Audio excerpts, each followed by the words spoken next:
Welcome to the Small Business Show. My name is Wyatt from Garuda Promo. We have an exciting show today.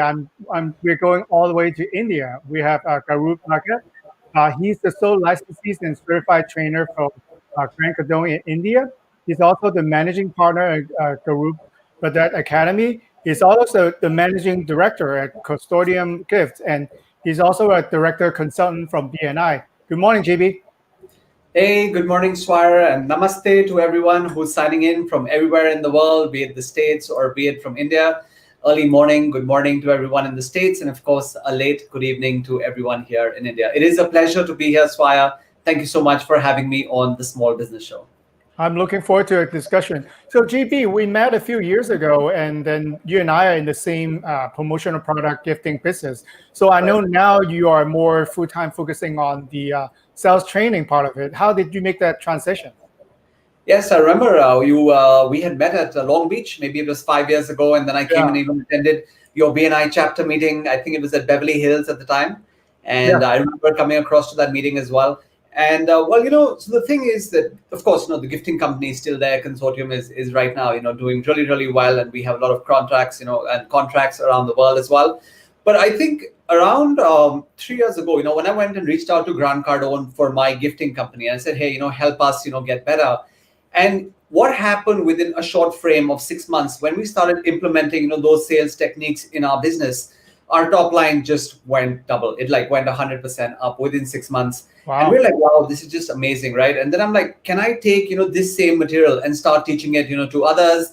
And then I love selling, right? I've been, and we guys in the gifting space, right? We're always the frontliners, right? We're always going out there and we're selling. We've done that as far back as we can remember.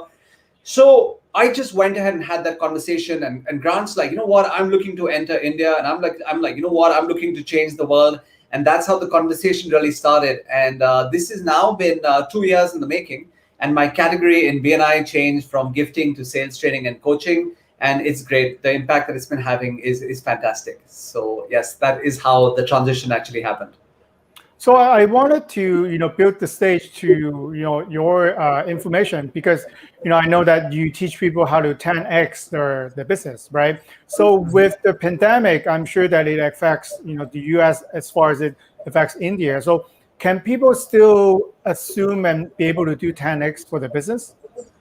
That's a great question. And truly, the pandemic, has been catastrophic for so many companies. I know so many people who have really, had to shut shop, and, they've never seen anything like this. I was talking to some people in the gifting space, and I'm like, how is it? And they're like, it's gone all the way back to how it was in 2001, 2002 when they started. So these are companies which have been 15, 18, 20 years in the business. And they said that they've had to go all the way back. They've had to let people go, and they've had, business lost, money is not coming. And yes, it has been tough.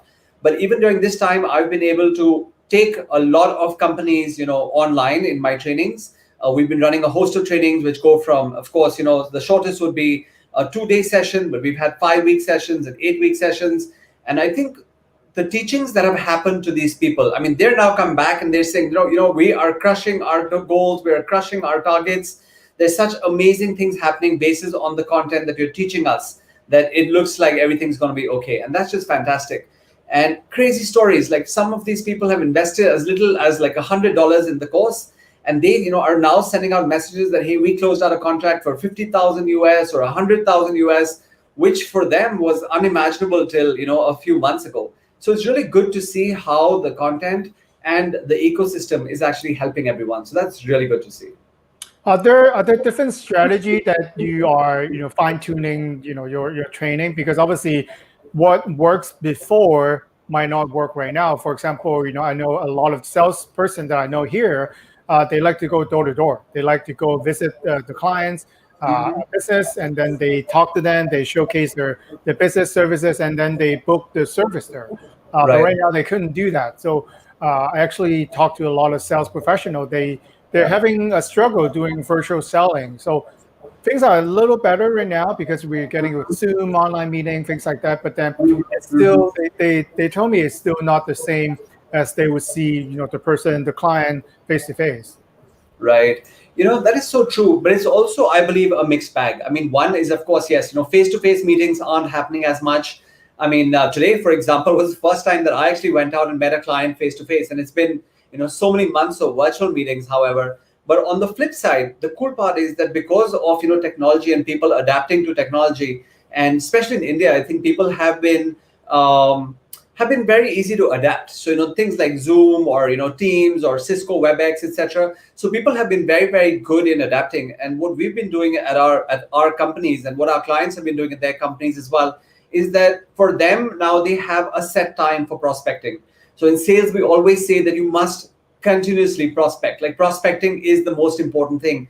And between using a combination of the phone and technology and web calls, people have started taking out dedicated half an hour, 45 minutes, maybe even 60 minutes a day, where they are setting up these calls, they are doing the prospecting, and the results are really, really good. So you have to use a combination of everything, right? It is like prospecting would mean a combination of, yes, face to face. It would mean stuff on Zoom. It would mean things like having conversations on the phone. It would be BNI, like what brings us together, and we pass all the referrals and everything else. So you pretty much have to have a 360-degree approach to prospecting. And I think at least in India, people have been very, very quick to adapt to the new technologies and use that. And I think they've done pretty well from that perspective.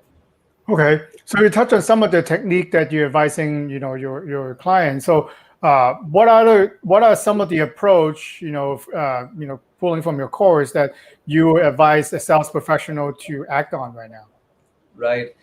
Okay, so there's a lot of really great gems of advice that are actually out there, and one of the things I really love, and this is something that Grant always talks about a lot, is the difference between a contact and a contract, right? So you have a contact and you have a contract, and we look at these two words. The difference between a contact and a contract is the letter R, right? And that letter R stands for relationships. So right now, I think it's very, very important for people to focus on their relationships. And another thing that I tell people a lot is that, there is the 80-20 rule of relationships, that what we do, irrespective of the business, it could be the gifting, it could be the training, it could be absolutely anything, even from what our listeners are listening into. It is always 80% people and 20% product or service. So always put people first, and the product or service second. And as long as you remain people focused, as long as you focus on the relationships, good things always happen. So 80-20 rule of relationships, 80% people, 20% product or service. I think a lot of people have it the other way around. They're so focused, on their product. They're so focused on their service. They don't put the people first. So that is definitely one advice that I always give everyone. Another thing which has been really, really effective for people in this time, in fact, all times, is something which is called the activation of your power base. Now, each and every one of us have a power base. You have a power base. I have a power base. All our listeners have a power base. And the power base are basically all the people that you have known, over time. And this would include friends, family, clients, past clients, your suppliers, your supply chain, people you went to school with, people you went to college with, people that you may have even worked with, people that you play some sports with, networking groups, past, BNI members, all of that. All of this is, your power base. Reach out to your power base every day. Just pick up the phone and just reach out to 3 people in your power base. Don't try to sell them, but just try to reconnect with them, right? So what you're doing is just pick up the phone and saying, hey, I hope everything's okay. I hope the family's fine. I hope the kids are fine. How's it going, during this pandemic? Just reconnect. And of course, they will ask you in terms of how it's going back. And then, the conversation starts, and who knows where it goes from there. So connecting with the power base is very, very impactful and something that could really, really be beneficial. And it costs us like zero. Like there's no cost. We're just, just reconnecting over social media or the phone or WhatsApp. There's no cost, but crazy implications. I mean, really good things are happening by just doing something as simple as that. Yeah, I strongly agree to all of it, because I believe if you have a good relationship with your client, so people do sometimes have to cut budget, so they will cut the non-necessary things. They cut the vendor that they maybe don't like the most, and they probably want to hang on to as long as they can with the people that they like to work with the most. Hopefully that will be you, because you have that relationship. And then on your point for power partner, I call it. So I like to do networking. I belong to 2 Chamber of Commerce. I go to BNI. So the first thing that I do, actually, like you said, is I reach out to all the contacts that I know, from networking. So I ask them, how you doing? And then I ask them specifically, in your industry. They might be a lawyer, they might be in the waste management business, any business. I said, how are you doing in your business? I actually found out that here in Los Angeles, there is a Mhm. boom in construction, in Right. trading, in Right. the essential business where you go paint someone's house, you're a plumber. So those people here in the US are actually doing really well. I know a Yeah. painter that he actually have work scheduled for the next 4 months. So you book him now, Wow. you have to wait until next year to do it. So there are people, there are industry that are still doing pretty well. So Right. in my business, then I will think about, okay, these people are doing good. Chances are people in their similar industry are doing well. Am Right. I able to shift my focus to target those industry right now because they are getting business? They probably think about marketing. They probably think about buying the product they got. Thing. So I kind of pivot like that, knowing that who are doing well, who needs help, which I will extend, trying to help them, and we Right. maybe partner together. I would think that during the pandemic, people are more likely to partner or try something new. That's something that I do like from all that's going on with us right now. 100%. I think completely the time for collaboration. And we've had so many coaches who've got together, and we're helping our audiences out. We're doing shows together, just like I came on this show. So hence there's a lot of collaboration that's happening. There's a lot of inventory that many companies actually carry even in the gifting space. So all these guys are now pulling their inventory. There's an app or a website that's been created where everyone is now putting their inventory and saying, hey, you know what, we're here to help you sell your stock. So that's an interesting example of how collaboration is happening even amongst people who otherwise might have been competing in normal circumstances. Mhm. So I know you are always very confident. When I met you in person, you're really confident people. You're really comfortable the way you speak. But what about for some of the sales professionals out there who are kind of not knowing what to do? They might be really good at in-person, face-to-face type of meeting, but then Right. in virtual, they don't have the human touch. They kind of Mhm. don't know what to do, or they might not even have the right setup. So their presentation is not compelling. I would use that word as their face-to-face. What advice would you have for them? Right. What my advice would be is that everyone needs to start somewhere. If this is the new normal, if this is what the future looks like for now, we all need to get uncomfortable. We need to get out of our comfort zone, because if we've been used to doing things in a particular way, and that's the way it's been for 5, 10, 15, 20, 25, 30 years, the point is that this is a very good likelihood that this will be, or is our new normal. So we need to start practicing. We need to start getting used to some of these new technologies. And it doesn't mean that you start doing it first, in front of your clients. Maybe you can start, first doing it with people who you're close to. So, your friends, family members, people who can just say, hey, you know what, I'm practicing. Can we actually do this? Remember when we first went and we started meeting with companies, we were probably terrible at it, right? You first meet, one to one. I remember when I started my company when I was 20 years old, I was actually told by companies, please don't come back because you don't know your product, you don't know anything. But over time it changed. And I think how that happened is with practice. So it is, be frequent, be someone who is willing to, just get out of their comfort zone and try new things. This, like I said, at least for the next 5, 6, 7 months, just maybe the only way meetings will happen. I know a lot of companies in the States, especially in California, have asked their employees not to come back till June 21. Who knows Mhm. when June 21 comes? Maybe they'll go December or June of 22. We can't just keep relying on the old mediums. And this is such a fantastic time. Technology makes it so easy. It's just about getting out of your comfort zone, getting frequent, practicing in the medium. Practice with your inner circle first, and then practice with clients who are close to you. Ask them for feedback. Ask them how it went, and was it good or bad, and how can you improve. And it'll only happen with constant practice. And if you go to YouTube, you see Grant Cardone's first video when Grant Cardone started recording. I think it was about 10 or 11 years ago on a beach, probably in Los Angeles. It's a terrible video. The wind is blowing, the audio is bad, the video is bad. You can't really hear what he's saying. And then you look at what he became, after a few years of practice. Now it's top quality production.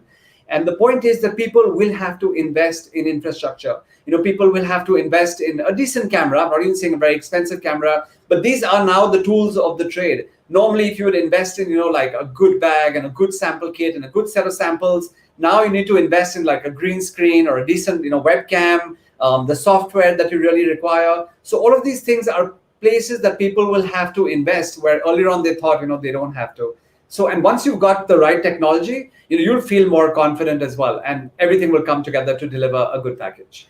Yeah, I like you saying that in actual perspective. Before, let's say you're going to meet a client, so you probably wear something presentable. You buy nice shoes. If you're a gentleman, you wear a tie. If you're a lady, you wear a nice purse. Then you go there. That's additional expense to make you look more sharp, right? You wanted to impress the client. So right now, the name of the game is maybe you invest some money for a decent webcam. Maybe you find some good lights. Right? You may find a comfortable space, quiet space at your home if you're working from home, right? And then you buy a microphone. I think it will be the same expense as you would spend on, a nice pair of shoes or a handbag. So, but these are the tools that sales professionals are going to need right now. And want to bring it to the segue. I think right now, I'm a small business. So I think a small business actually have more opportunity right now to go after the same client, because before, when you go to a bigger business service in my industry, very impressive, right? You go to a big warehouse, all the machines doing, all the people running around, but then me, working, a smaller office, and then you think you might have lesser capability, but then it's not, it's really by working with us, then who you're working with. But right now, all you have seeing is just that this rectangular screen. I can be impressive as a competitor that is 100 times bigger than me. So all you have to worry about is this, how it's not that difficult. And then with your presentation, and now I could share my screen with all my product or whatever PowerPoint and presentation that you have. So we actually have more tools for people to listen. And when you set a meeting, not only you can meet your contact, you can ask for the director to come, for the manager to come, to end user to come. They could be anywhere in the world. You could pull them in one meeting and present your best, presentation to them. So you may actually win some bigger business if you put your head in the right place. 100%. Agree so completely with what you just said. And I was just thinking back to a presentation that we made for Pepsi just a few weeks ago. And it went exactly like that, right? Everyone came in from the different geographies. Everyone was there on the call. And, we were able to reach consensus there and then. In the offline world, it would never happen. I mean, you would meet, and I almost sometimes call it as the snide theory, okay? So let me elaborate on that. So normally when we get called into a company, so it's SNIDE. So S is the seeker, right? The S is the person who picked up the phone or found us on the internet and called us into that particular meeting. Once you're actually there and you're in a transaction, you actually have the N. The N stands for the negotiator, the person who's, discussing terms of, payment and price and all of that. Then sometimes in these meetings, you have someone who is the I, and the I is the influencer. Now, the influencer could be actually being a good promoter for you or a bad promoter for you, right? But someone who's influencing, behind the scenes. The D I call the decision maker. This is the person who's finally writing the check. Maybe you'll meet them, maybe you won't meet them, but they're kind of the decision makers, in the background somewhere. And then you have the E's, and the E's are the end users. So a lot of time, that's the marketing heads or the sales heads who are running the promotions and giving out all that stuff. So, you have the SNIDE. And now in the virtual world, right now, it's a possibility of getting everyone together on the same platform and reaching a quicker decision. So, just the merits of this particular, situation that we're in. And I always say, let's focus on, the positives. Let's focus on the good stuff, and let's not think about, the negativity and the, the negative inputs that are coming into one's minds. And don't be a can't do person, but be someone who says, hey, we can do this. So that's been my philosophy all through. Okay. So what are some of the questions that you have been asked by your clients so far? Are they have similar situation, or do they have come to you with a different set of questions? Yeah, so a lot of people right now are coming in on 2 or 3 areas primarily. One of them is on the fact or on the space of discretionary spending. Like spending on luxury goods is right now down. People are spending on the essentials. People are kind of holding on. They're like a little tight-fisted right now when it comes to their spending. So people are like, discretionary spending is down. And there also, I believe that, okay, that was the case, for the first 3-4 months, but now people are talking about, capturing back in terms of market share, spending again on promotions. Again, when it comes to, let's say, the BTL business, like the below the line promotions business, the space that we're in, where we do the gifts and the promotional premiums, this, I think, is a great time for people to be spending money on a giveaway that someone can carry back, like a tangible giveaway that someone can carry back, rather than spending on a hoarding or spending on advertising on the internet or spending on radio or spending on TV, which is above the line, which is, a space where you might not even, get your target client. But here you have someone who's walking away with a tangible good and say, hey, you know what, even when those times were bad, this is a company that gave us, X or Y promo, and that was really good. So I think one aspect or one thing that I hear a lot is on discretionary spending. The other questions that I'm getting a lot is about rejection. Everyone is saying the number of rejections have gone up. Now you have as many as, well, let's say in normal cases, you would probably have 6 no's before you get 1 yes. Currently, what's happening is that the number of no's for every yes have gone up to 10, 11, 12. So you have to be more resilient to listen to no, right? And you have to have a structured, follow-up system in place where you can keep following up with someone without them actually feeling that you are trying to, sell them or stop them. You need to have an interesting follow-up system. So that's something that I also believe has become very important right now. Yeah, I think the gifting industry, selfless shame, no shame promotion.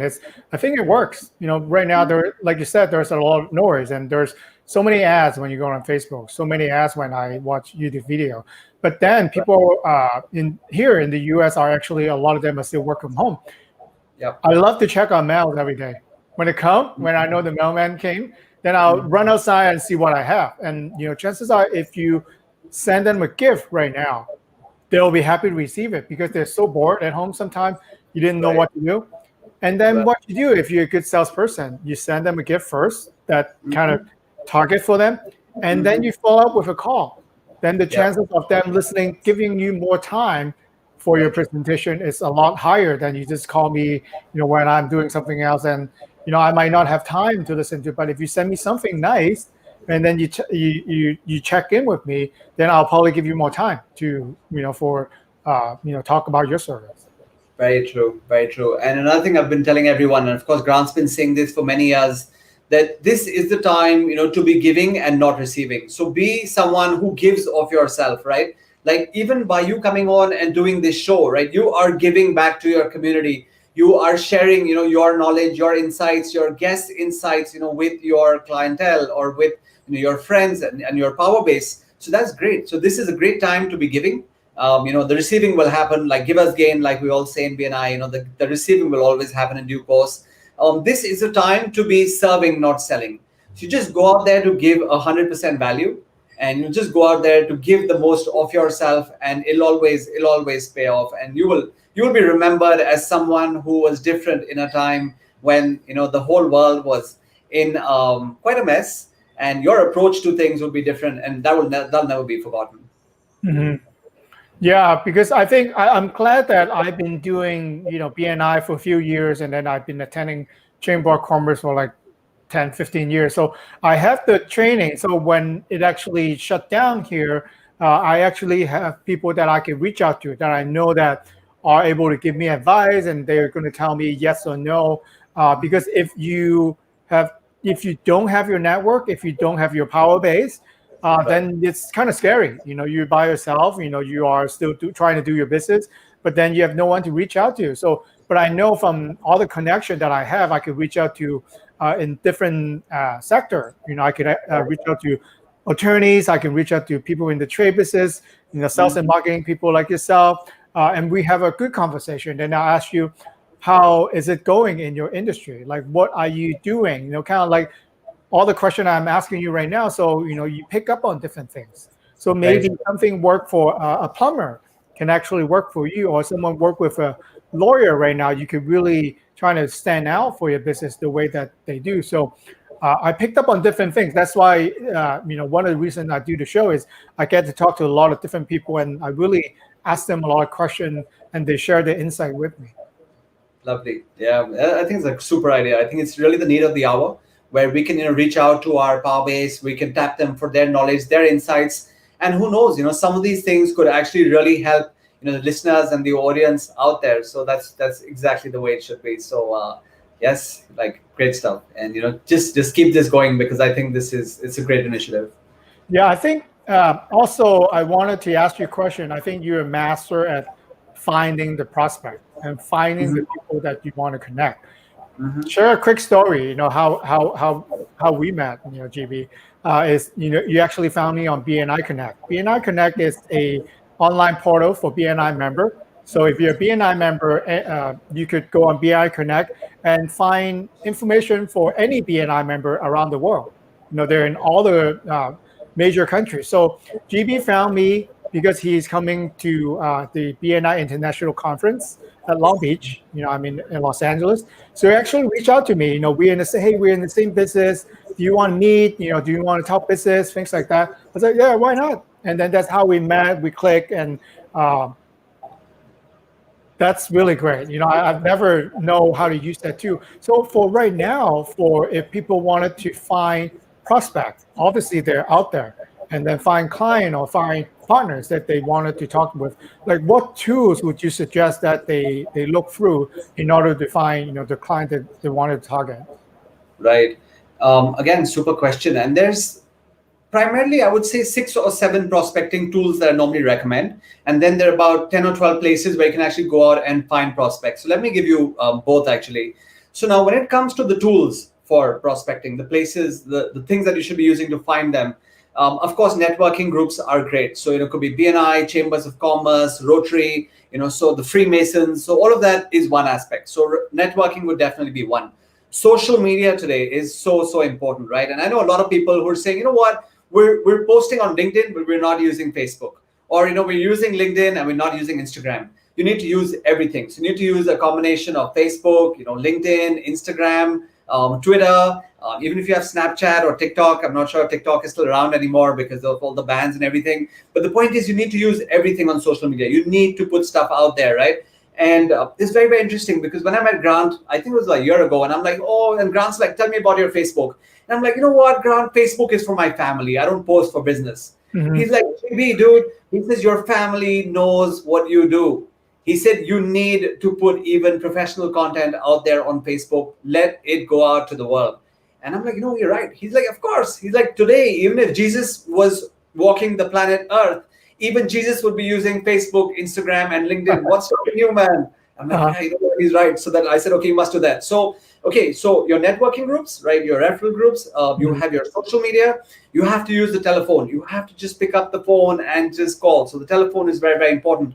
Email. Okay, I was in Las Vegas, which was just a month before the quarantine lockdowns and all started. And I bumped into Ryan Dice. Ryan Dice runs a company called Digital Marketeer, which is like the world's most proficient digital marketing company. And he said email still works. He says everyone is right now accessing their mail, reading their mail, use email lists. So that's number 4, which I think is really good.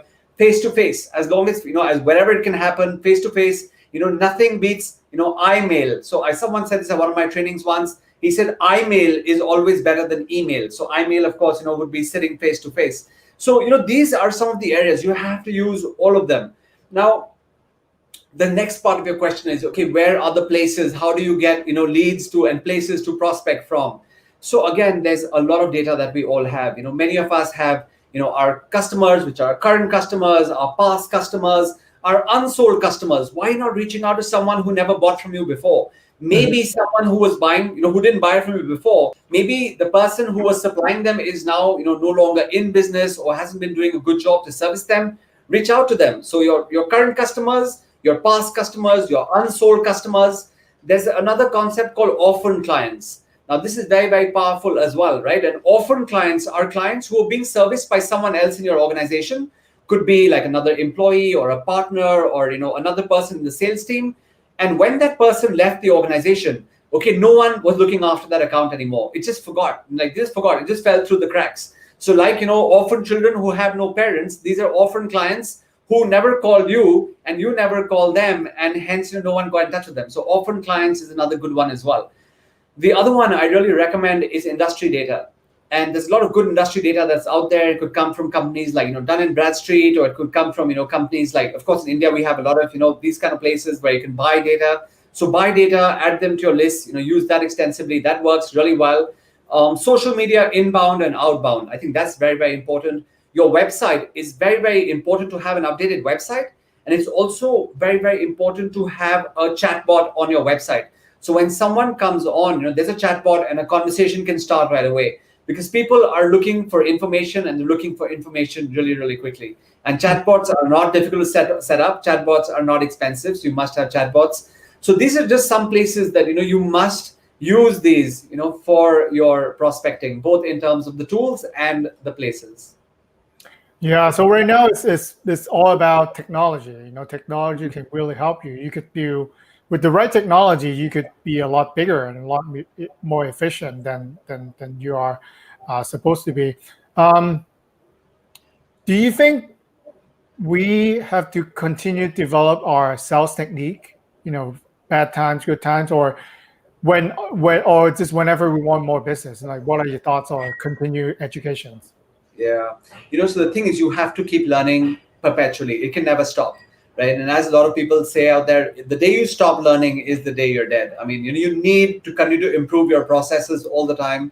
Even with something like sales, even the best in the world, right? And I've had the good opportunity of meeting some of the greatest salespeople, the greatest sales trainers in the world. They are also continuously learning, evolving, and improving their skills. So one, it is very important for you to do it yourself. I think what is also very important is to also get your organization to train with you. So it's not only good enough, for you to be doing it. And in case you don't have people in your organization, this is a really, really good time to start building your organization, right? It's a great time to go out and like asking, even to start with interns. Right now, you have a lot of people who are out of jobs, experienced people who are out of jobs, right? You have a lot of people who graduated from college and have no jobs because there is no offer available for them, right? Everyone's like, oh, you know what? We're not hiring right now. So if someone reaches out, if small businesses even reach out to these people and say, hey, you know what, we can't pay you the world, but let's just see how this goes. We can start with an internship program, or we can start with a smaller stipend, more commission, lesser base payment. And who knows, you might actually find yourself some real gems, and you will be expanding when the world is contracting.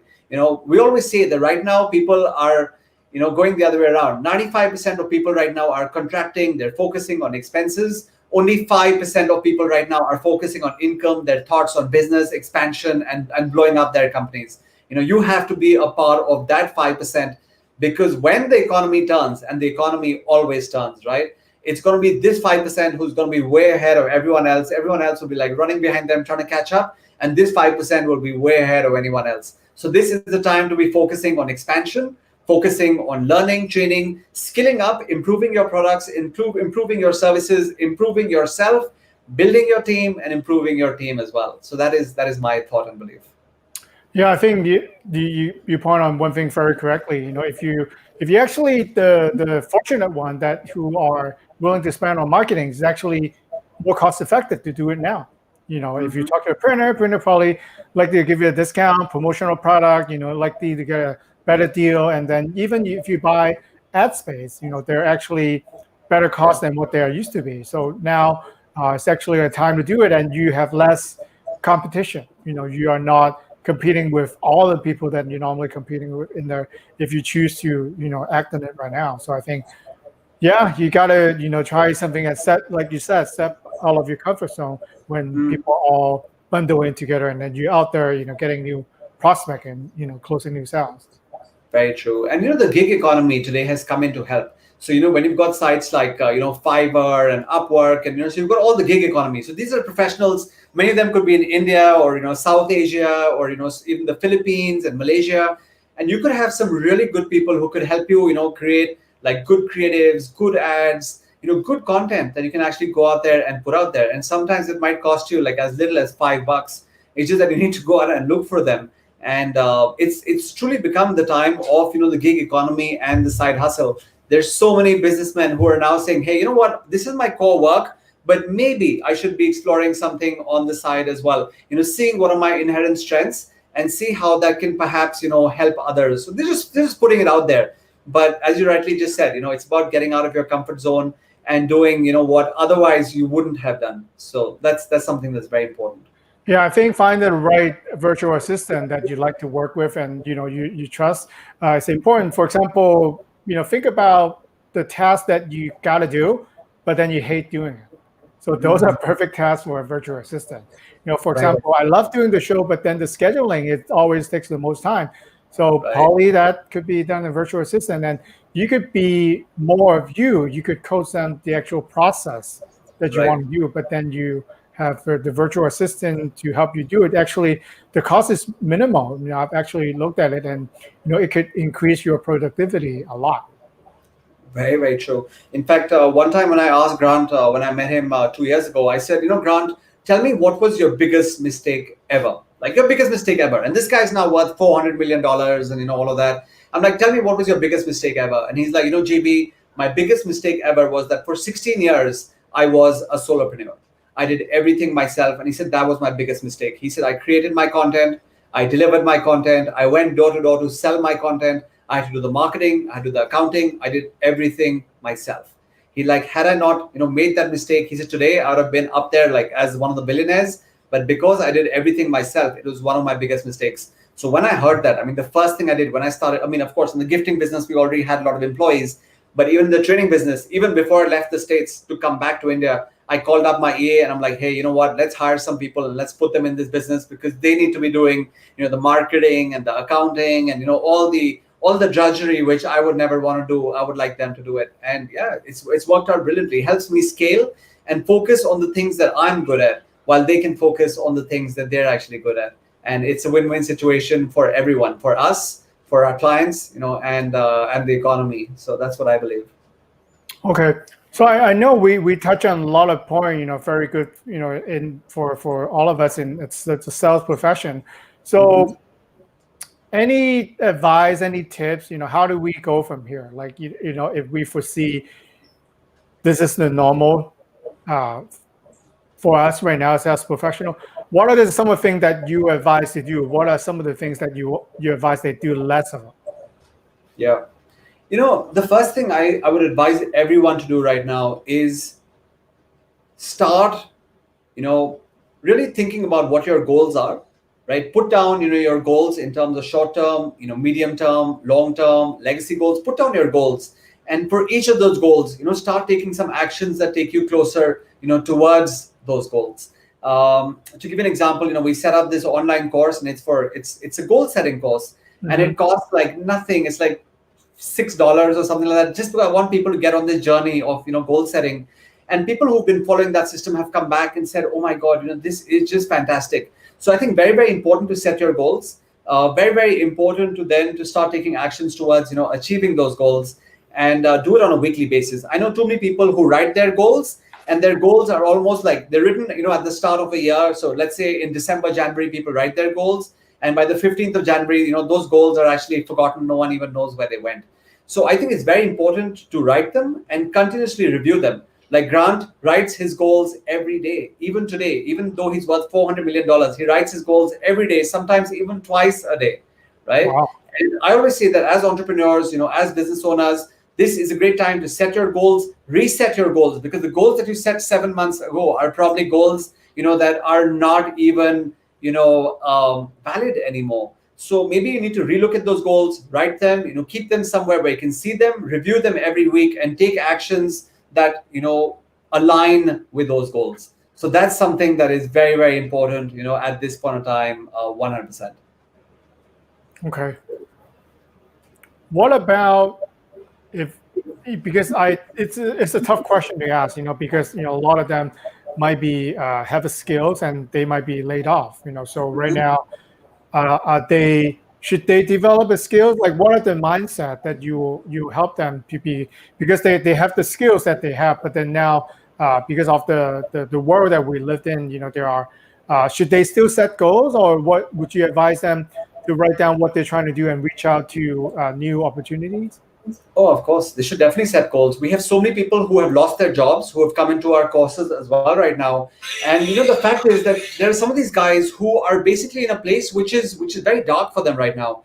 But they're like, what? We need to be in an ecosystem of positivity. We need to right now, spend time with others who are, successful, who are giving advice, because that is going to make us better. Because just the fact that you're out of work, okay, just the fact that you're out of work, doesn't mean that everything is over. I still think it's very, very important to set your goals, very, very important to continue to skill up, right? Continue to improve yourself, pick up something that you're good at and you want to become better at. Start doing courses that are available to you online, where investment could sometimes be as little as nothing. If there are things that interest you, things that you are maybe not the best at, but you want to get better at. So, start using even things like YouTube. There is such great content that's out there on YouTube as well. Start with the free content, then move up to some courses which are slightly, maybe a little paid, where there's a little bit of investment required. So, look at these things and start scaling up. So I think that's very, very important. I think also explore the possibility of a side hustle.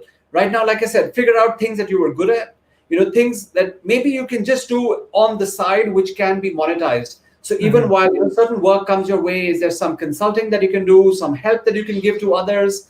So anything that gets you back into the flow of a little bit of income and also positivity, because the most important thing is what's going on in your mind over here. So the mindset is what is very, very important. And numero uno is getting your mindset on track, surrounding yourself with positive people and saying, hey, what, everything will be okay. So that's something that's very, very important. Yeah, love that thought. So want to ask you, closer to what you do, with your training academy, can you let us know some of the methodologies that you use, and who will be a good client? Is it someone that who want to excel better, or it also fits into someone who already at the top of the game, but striving to be better? Right. So at the academy, one of the things that we use a lot is something called the 12-step road to the sale process.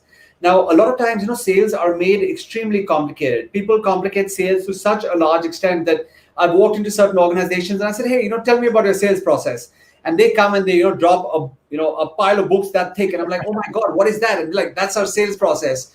I'm like, oh my God, someone will get really nervous when they see all that stuff that they have to go through. I'm like, selling doesn't have to be as difficult. So Grant has the process, which we have, adapted and taken to India now for our people here. And it's the 12-step road to the sale process, which starts from something like your attitude, which is step number one, right? So it is the attitude, it is the greeting, it is the fact finding, it is the selection, the presentation. So it's a 12-step process that you follow. And it's like, this is step one, this is step two, this is step three, this is step four. And the entire system is so good and it's so easy to, for anyone to perfect in a very, very short time, that they could actually make, the best of it. So I would always recommend that, hey, check out, Grant Cardone, check out Cardone University, because there's some great stuff out there. I know in the States right now, they offer even something which is like, a free a week or a free month. In fact, if you like, for your community, I could even send you a login, a demo access.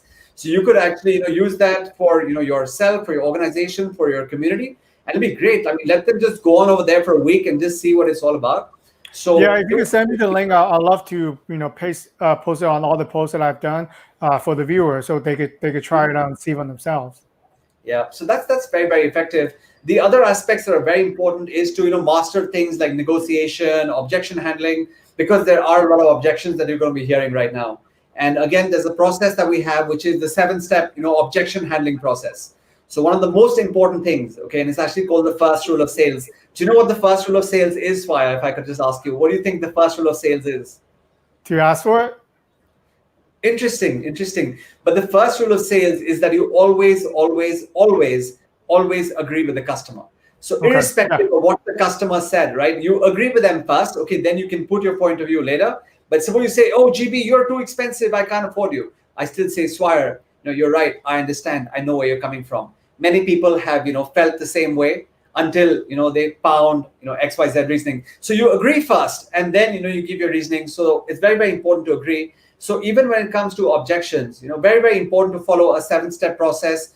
What is firstly very important is you listen, right? You listen, you acknowledge, you isolate. So these are steps in objection handling, and you write it down. You say, okay, I understand. I know where you're coming from. I'm hearing you. Tell me more. Okay, why is the reason we're not doing this? So, there's just some amazing stuff out there, in our courses and the content that we have delivered. And people have gone out and they have been able to do like miracles at this time. So it's very, very heartening when you get a WhatsApp from someone and someone says, hey, GB, just closed like a $50,000 deal, or hey, GB, someone closed like $100,000 deal. And when you start hearing those things, it's just so gratifying, especially in a time like this where every dollar counts. Yeah, I think of us salesperson, sometimes when we know that we're going to not get the deal, then we shut up, right? I don't want to hear it. But by your example, actually, I've tried it myself. Is I asked them, so what makes you decide you want to go with the competitor? Is it because price, or is it because I'm not able to offer you what you want, or is this something else? So if some of them are actually nice enough to open up to you, then you could think about your process. So maybe something that they point out that you really are not having there, so you improve it. Maybe something that you could have changed and do it better, then you improve it, right? So they're actually giving you good feedback. It's not that I would rather them tell me why they don't buy from me than just to shut me out, because I want to improve. Because if 9 people tell me that I have to improve or I have to try this, I know on the 10 people or however many people moving down along, I'm evolving, I'm improving. Then I'll be able to get the client that I want. Yeah. And follow up, the fortune truly lies in the follow up. So I always say, like, the big money in sales is in the FU, right? And the FU stands for follow up. You must be ready to follow up, and you have to have a system where you start following up your audience without them actually feel like they're being stalked, or being tried to persuaded into or pressurized into actually buying from you. So again, there's some fantastic content that we have on the courses on follow up as well. I love our follow up module. I think it's very, very effective, and we have as many as 24 or 25 different ways of following up a customer without that customer even feel like they're being pushed or persuaded or pressurized to actually buy from you. Can you share one tips, if you don't mind, like ways to follow up? Sure. Okay, let me give you an example. And it's something from today, like let's say in a small business show. So, sometimes when you have a prospect that you've been following up with, a company that you want to do business with, right? And they haven't really been doing business with you for whatever reason. You invite them to come on to the small business show. And you're like, hey, I've got this show and it's listened to people, by around the world. I have an audience from around the world. Now you have people listening in from India as well. So I have people around the world who are on this show, and I think they would really benefit from your insights and your knowledge. And when they come on over here, they're like, hey, Swire, you're running a fantastic setup. There is great AV, there is introductory, music and slides. And thank you for giving me, this opportunity for coming on your show. What can I do for you in return? And you'll be like, hey, you know what? It'd be nice if we could do some business together. So just an example of how, you show someone that they are very, very important people. And hence, it's they see you as someone different. There will not be many gifting companies, right, or promotional product companies who would be doing what you did. So it's all of a sudden a way to differentiate yourself. So that's one great way. Another step, which I think is fantastic, that you could really pick up from there. It's something that'd be very easy, for many to do. So let's say you're following up with this one particular company, and this guy is, let's say, an architect. So you're following up with an architect, and you want this architect to give you some business, but of course, the architect is not accessible. Even his executive assistant is not accessible. Okay, that's how difficult it is to get to this architect.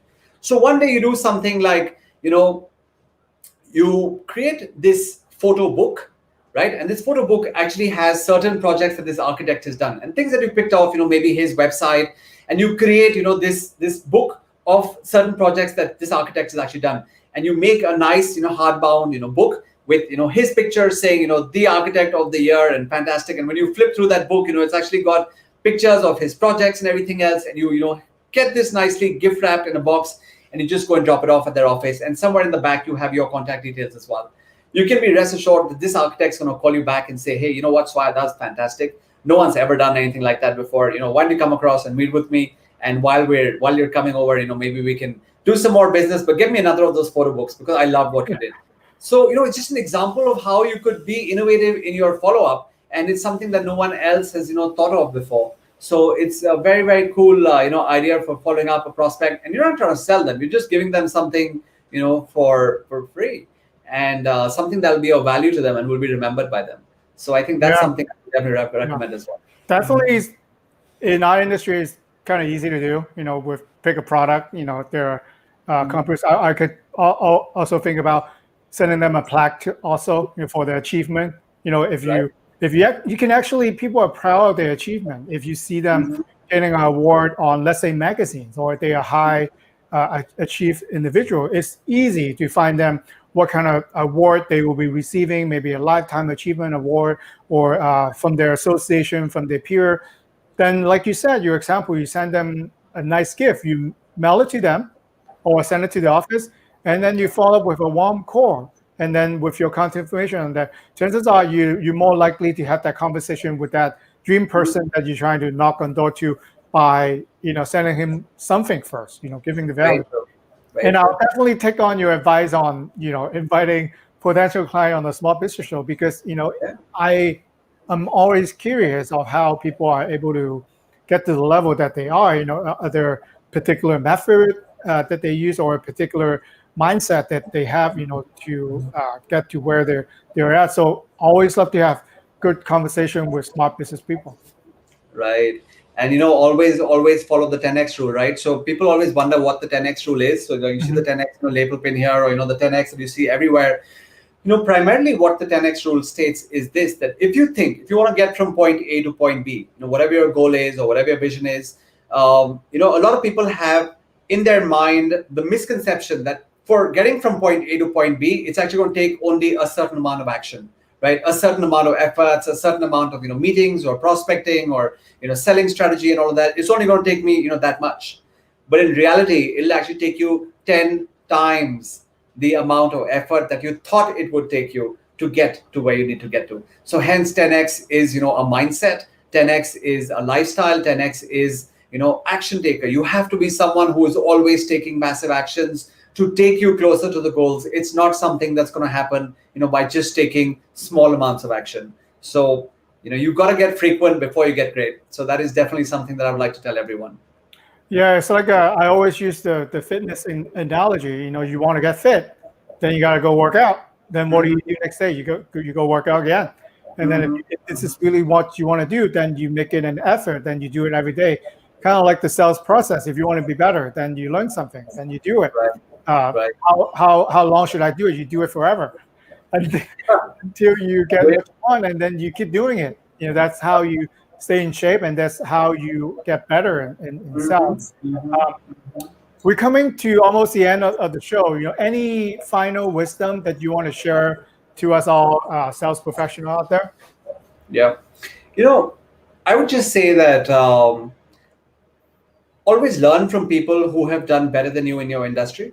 It's like, when I tell people, if you want to climb Mount Everest, you don't want to climb Mount Everest on your own without a guide and a roadmap, right? You want to have a Sherpa. You want to have someone who is with you, who is guiding you, who's going to take you from base camp 1 to 2 to 3 to 4 Hillary steps and get to the top of Mount Everest. Exactly the same way, right? Look up to people in your industry who have done better than you. Find the best of the best. I mean, you have such amazing companies, in the States. I mean, the gifting space, I really look up to companies like, Brandvia in San Jose. I look up to Access Promo in New York. I mean, these are guys, who've been really, really good. So I would say find the people who are the best, in your industry and just follow them. The reason why I chose Grant Cardone, I mean, I could have gone to someone in sales, within India and tried to say, hey, teach me. But I said, I have to go to the best in the world. And Grant is the best in the world, because when you learn from the best in the world, when you learn not only from what they did right, but when you learn from their mistakes, and they handhold you and they mentor you, right? And they are willing to advise you, then the sky's the limit. So whatever you pick, always go and find the best in your industry. Even if they don't mentor you one-on-one, or they're not, there, at least, follow them on places like LinkedIn or Facebook or Instagram. Keep learning from what they're actually saying, what they're posting, implement, execute, and well, truly the sky is then the limit. Okay. Thank you so much for coming on today, GB. I'll put your website in the posting box, and any Thank you. viewer wanted to reach out to GB, go ahead and check him out. He has different courses and different webinars, seminars on there. Thank you so much for being on the show today. Namaste, and thank you very much. I appreciate it. Thank you for having me here. Bye.